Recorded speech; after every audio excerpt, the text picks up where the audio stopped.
Hey guys, welcome to Priceless B-Movies. I'm your host, Colin Price. Remember when I started doing these reviews about a year and a half, 2 years ago? One of the first reviews I did was for a movie from the 80s called Waxwork. It's a great movie, and I have a lot of fun every time I watch it. You guys remember my review of that? You guys did? Really? Well, go back and watch it. What am I, chopped liver?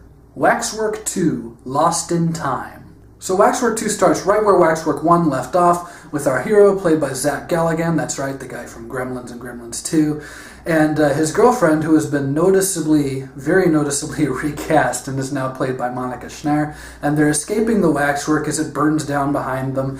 The problem is that one of the monsters from inside the waxwork actually escapes and follows them and ends up killing Monica Schneider's stepdad, and now she's on trial for murder because no one wants to believe that a wax sculpture came to life and killed the guy. They just want to believe that she did it, because lawyers, that's why.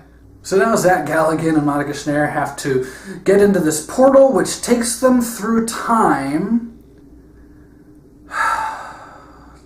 It says it's supposed to take them through time, but here's the thing. Basically, it more or less takes them to other dimensions, because what it does is it drops each of them off randomly at different homages to horror films. What I mean by that is, like, Zach Galligan first ends up in Frankenstein, Mary Shelley's Frankenstein, and he has to avoid the monster, and and then she ends up in this homage to Alien. So like each little place that they end up is not so much a place in time as it is just kind of this alternate reality where now they're in this kind of spoof of some horror or sci-fi film. So basically they've carried over that device from Waxwork where you get too close to this object and it puts you in this other reality, and now you're having to deal with this monster, and instead of it being part of a wax exhibit, it's just some alternate dimension that they end up in. Now the first half of this movie where they're kind of jumping from reality to reality to reality is a lot of fun, because it's basically, like I said about Waxwork, you're getting several short horror films. My favorite is one that they do that's kind of a riff on The Haunting, where Zach Galligan, it's all black and white, and he's with the crew and they're going into the house to study the paranormal activity, and the professor is Bruce Campbell from Evil Dead, and he's got this pipe that he's constantly holding wrong and trying to smoke and sounding smart. This stuff is so ridiculous that it's impossible to not laugh when you're watching it. It's so much fun. Unfortunately, at least for me, things come to this screeching halt when they end up together in one of these dimensions that's basically this sword and sorcery film.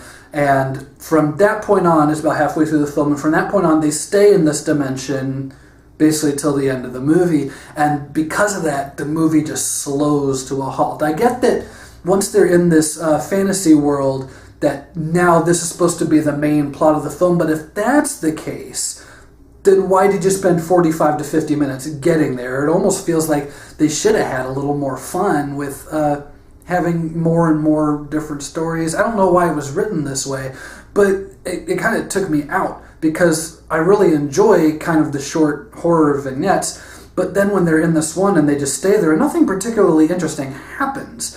It's basically, they run into the main villain of the film, played by Alexander Godunov, who you all know is the guy who won't die in the first Die Hard.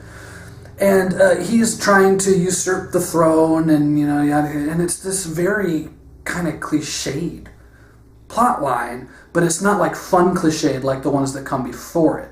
Ultimately, Waxwork 2, Lost in Time, is a drop from its predecessor. It's not as fun, and some of the ideas are ultimately just kind of more silly than they should be. I love the humor in these films, but this one definitely takes a dive into being kind of goofier than the first one. And like I said, when they get in this fantasy world, it gets really, really dull. There are some cool bits. There's a neat cameo from David Carradine. He gives the sword to Zach Galligan, and he's like, you must take this and go on this quest, and you kill the man who has your girl. But it's all so kind of dull. It's also kind of lame when you compare it to how cool the stuff that came before it is. You know, kind of when you get into this fantasy world in this segment, it's almost like a lot of the fun kind of dies, and now they want you to take it more seriously.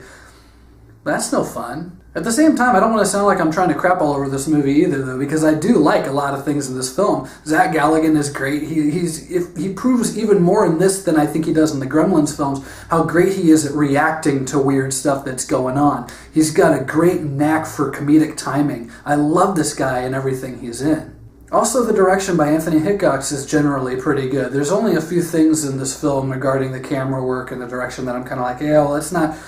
maybe not what I would have done there, but not my movie, not my monkeys, not my circus. He does a good job generally with what he has to do, and I think that he has a lot of fun with some of the set pieces and with some of the makeup effects especially. Gonna go with my better judgment and give Waxwork 2 2.5 stars. I really like the first film, and it's not like I don't like the second one. I do think, though, that it is kind of a drop in quality. There's a lot of things I like about it, and if you're just looking for something kind of silly and fun, you're going to have a good time with it, especially if you're a horror fan and you've seen Alien and The Haunting and all these movies that it likes to parody. But there's a lot of ideas in it, too, that are kind of lifted from other movies a little bit, like this end fight where Zach Galligan and the bad guy are kind of fighting through different dimensions, and they end up in Dawn of the Dead, and they end up going through Nosferatu. But, you know, the thing is that the Wes Craven movie Shocker kind of did the exact same thing a couple years before, so it's not as cool this time around. So that's my review for Waxwork 2. Stay tuned, I got a lot more of these coming. Thanks for watching, and stay tuned for more Priceless B movies.